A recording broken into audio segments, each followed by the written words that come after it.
Les quiero hablar de un tema serio y por lo tanto no les voy a ofrecer ningún tipo de solución, pero sí quiero hablar de metodología.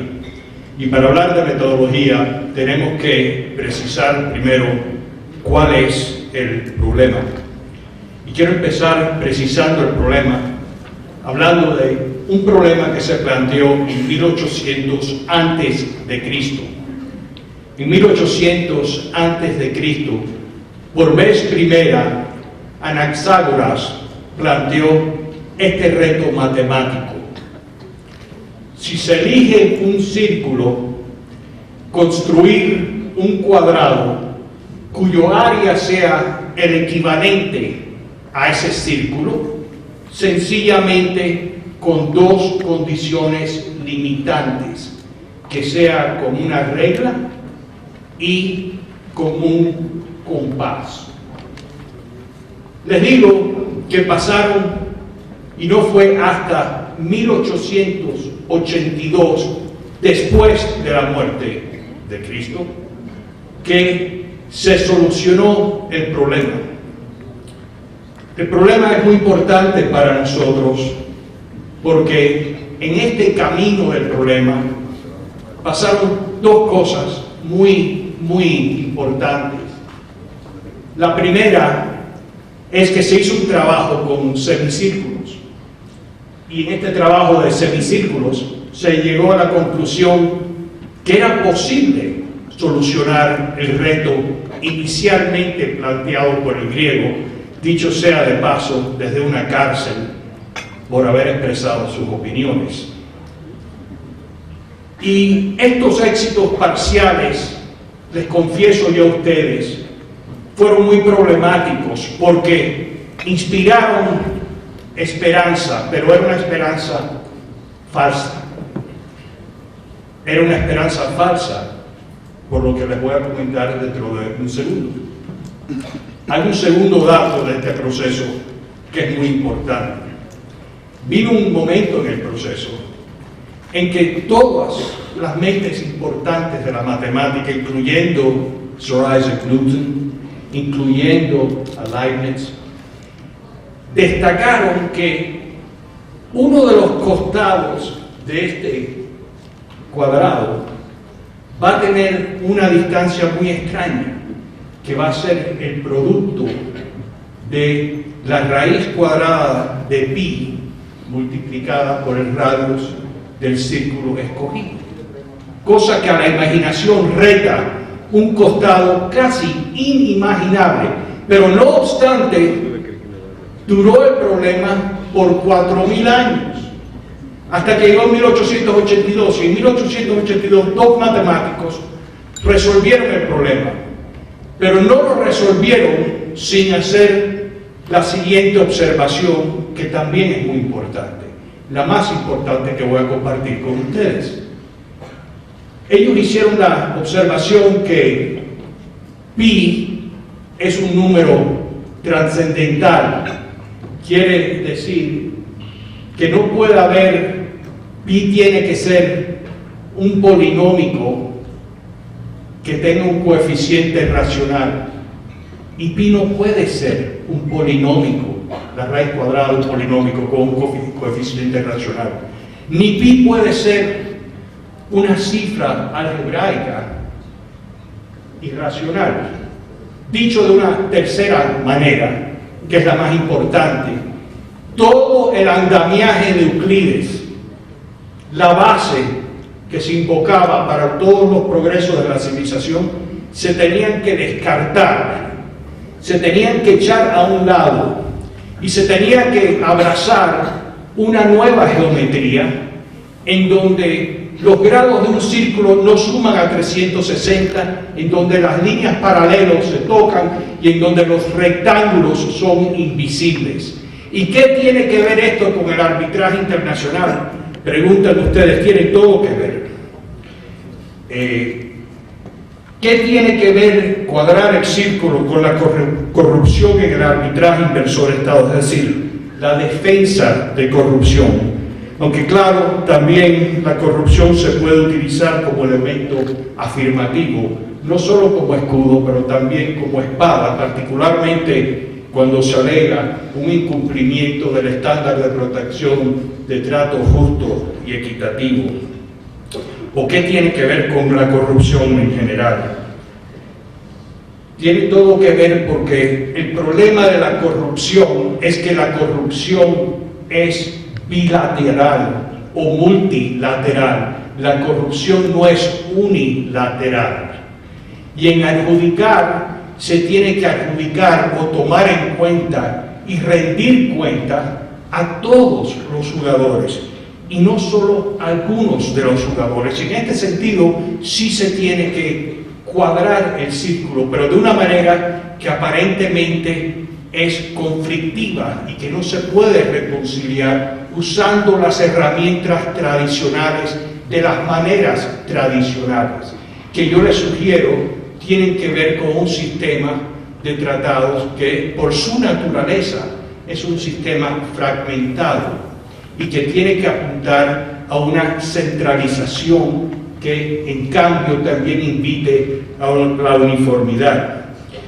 En instantes en los cuales la defensa de corrupción se esgrime por parte de los estados, los tribunales tienden a sostener que cuando hay corrupción en la procuración de un beneficio que conllevó a hacer rendir posible a la inversión, la demanda generalmente debe ser desestimada.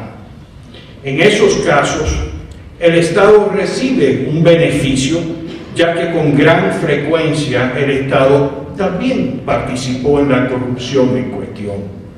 Si el tribunal sostiene que la defensa no tiene mérito en un caso en el cual se procuró el beneficio de la inversión o la posibilidad de la inversión por concepto, digamos, de un soborno, queda claro que al desestimar la defensa se está también aprobando una conducta ilícita. La problemática requiere balancear las participaciones respectivas de las partes. Sin embargo, no existen en realidad fórmulas o metodologías que logren este fin. Lo que tenemos hoy día, desde ya, ha llegado a resultados del todo o nada, es decir, que abandonan el principio sacrosanto en el derecho internacional público, por ejemplo, de la proporcionalidad.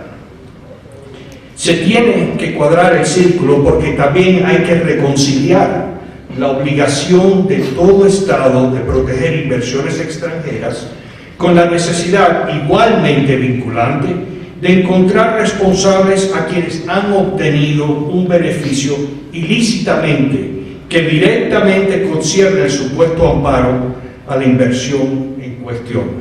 Existe una analogía muy poderosa. Esta problemática en el reporte de la Comisión de Ley del Reino Unido de 2010 fue planteada de manera sucinta, claro que en el contexto de la defensa de ilegalidad, de la siguiente manera, y le estoy haciendo una traducción del inglés que no va a ser la mejor, pero tenemos que vivir con ella. Cito: la defensa de ilegalidad tiene un lugar cuando el demandado es una acción de derecho privado, argumento que el demandante no debería de tener derecho a sus derechos o defensas normales, porque ha estado involucrado en una conducta ilegal, la cual está relacionada con una reclamación. Si las Cortes aceptan la defensa de ilegalidad, usualmente involucra el otorgamiento de un beneficio inesperado e injustificado para el demandado, quien puede estar igualmente implicado en la ilegalidad. Esta área del derecho tiende a ser regulada por reglas estrictas, las cuales usualmente aparecen como arbitrarias. Muy al inicio, los casos legales establecieron que la doctrina de la ilegalidad no se encuentra allí para buscar una resolución justa a la controversia existente entre demandante y demandado. En vez de ello, está basada en principios generales de política, que pueda arbitrariamente aplicarse para otorgar ventajas al demandado.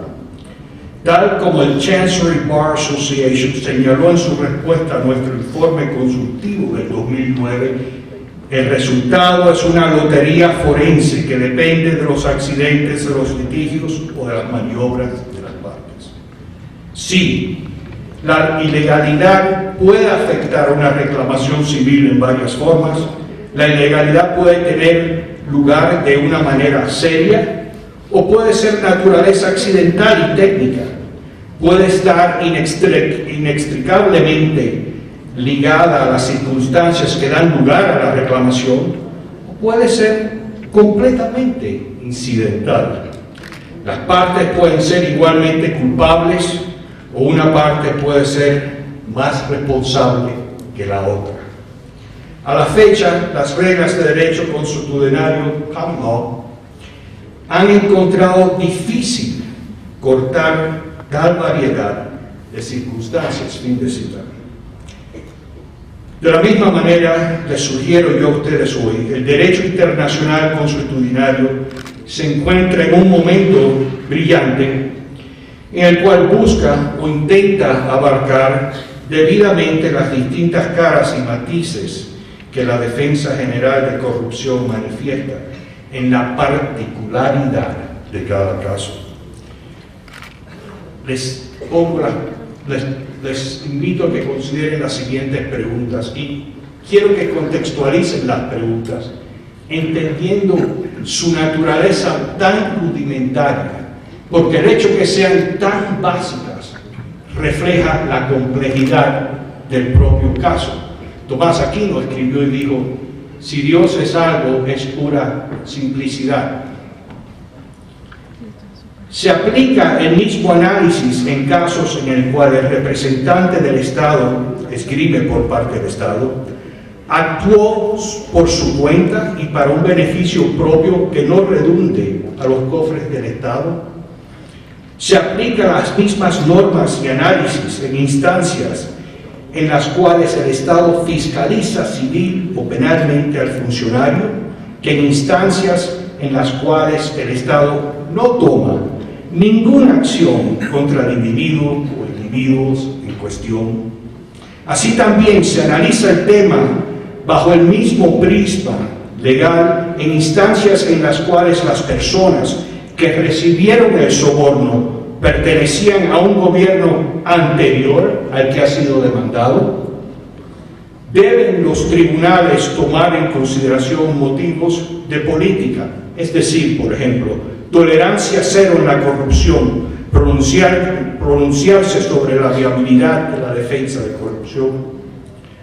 Deben los tribunales tomar en consideración temas morales en pronunciarse sobre la defensa. Al origen, por ejemplo, al tener sus orígenes en una transgresión, todo lo que sigue del mismo debe ser condenado. Hemos oído ese razonamiento. Debe considerar el tribunal la medida en que el soborno tomó lugar conforme con coerción económica, por ejemplo. Por ejemplo, después de haberse realizado la inversión con fin de seguir la operación versus como condición previa a ser otorgada la licitación. Debe de ser determinativo las cláusulas de los APIs, donde se reza que las inversiones son sujetas a la legislación interna, y con esto, por ejemplo, tomando como ejemplo el tema de Bolivia, Bolivia tiene 11 APIs, los 11 tienen esta cláusula en cuanto a promoción, pero 9 de ellos lo tienen en materia de lo que significa la inversión. El tema es complicado, la universalidad de la corrupción hace todo lo más difícil aún. Hemos visto que, por ejemplo, en el tema de Odebrecht, la corrupción ha sido tal que se han pagado $700 millones en sobornos, se han recibido beneficios de $300 millones. No tiene solución fácil, y si tenemos que reconfigurar herramientas y conceptos que no son muy allegados a nosotros, la hazaña parece ser imposible. Y en esto les digo en conclusión que se recuerden de las frases del Quijote en la segunda parte, cuando se dirige a Sancho y le dice: Sancho, no conoces nada de este mundo, porque consideras imposible cosas que meramente son muy, muy difíciles. Gracias.